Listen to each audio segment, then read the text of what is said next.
Donc le Jour des Peintres, c'est une aventure qui s'est déroulée entre les artistes et l'institution qu'est le musée d'Orsay. En fait, il y a Nicolas Gosserand qui est le responsable art contemporain pour le directeur du musée, pour le président du musée d'Orsay, Sylvain Amic, qui organisait une exposition Nathanaël Herbelin en début de printemps. C'était Nathanaël Herbelin avec les Nabis. Et en fait, Nathanaël est une jeune peintre de 35 ans, je crois, artiste française, de la scène française. Et elle parlait beaucoup de ses professeurs, elle parlait beaucoup de ses élèves, enfin pas de ses élèves, elle parlait beaucoup de ses copains. Et d'un coup, Nicolas a dit, bah, il faudrait faire quelque chose autour de cette scène française que tu défends autant. Et Nathanaël lui a dit, appelle Thomas. Pourquoi elle a dit appelle Thomas? Parce que moi, ça faisait 2 ans et demi qu'en tant qu'artiste qui a pris acte de la dérive climatique, je prends soin de mon biotope, je prends soin de mes collègues. Et donc, ça fait 2 ans et demi que j'interviewe des peintres tous les dimanches à 18h sur une chaîne qui s'appelle Les Apparences, où j'interviewe des peintres de la scène française. Donc, ça va de Gérard Garouste à Cyril Gulaxy, en passant par Claire Chénier, Damien Cadio. Enfin voilà, il y en a vraiment plein. Et en gros, l'idée, c'était de montrer des artistes que j'aime, que j'estime, que je trouve intéressants pour la société et qui n'ont pas forcément le droit de parler ou qui n'ont pas forcément l'occasion de parler dans les médias ou des choses comme ça, quoi. C'est une petite chaîne YouTube, mais en fait, elle fait plus de vues maintenant que la plupart des institutions françaises culturelles. Voilà.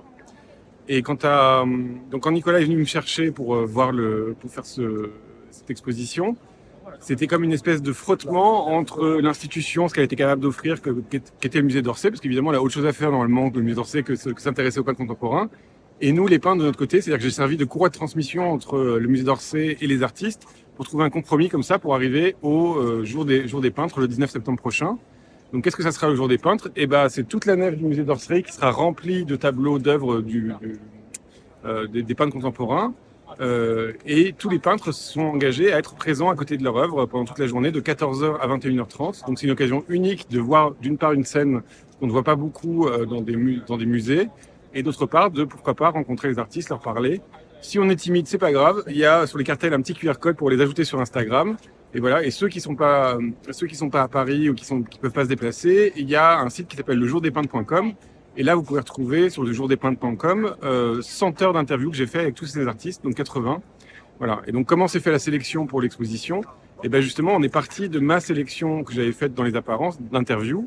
C'est-à-dire que moi, je m'étais pas intéressé à montrer mon goût ou à défendre un axe particulier dans la peinture, mais plutôt de défendre une scène, c'est-à-dire de prendre en gros les meilleurs, mais même les meilleurs, c'est pas les plus connus.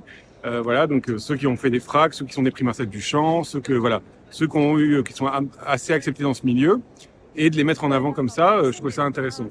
Évidemment, on pourra nous reprocher de ne pas faire une exposition qui soit pointue, méticuleuse, voilà. Mais là, l'idée, c'est moi, j'estime qu'on n'en est pas là et que j'en suis à montrer une vitalité comme ça, parce que le but, c'est de toucher plutôt les gens qui aiment l'art, qui vont dans un musée comme le musée d'Orsay, mais qui par contre ne connaissent pas les peintres contemporains, quoi. Et là, voilà, on sort un peu de la galerie, on sort un peu des foires snob pour aller directement, nous, aller vers notre public.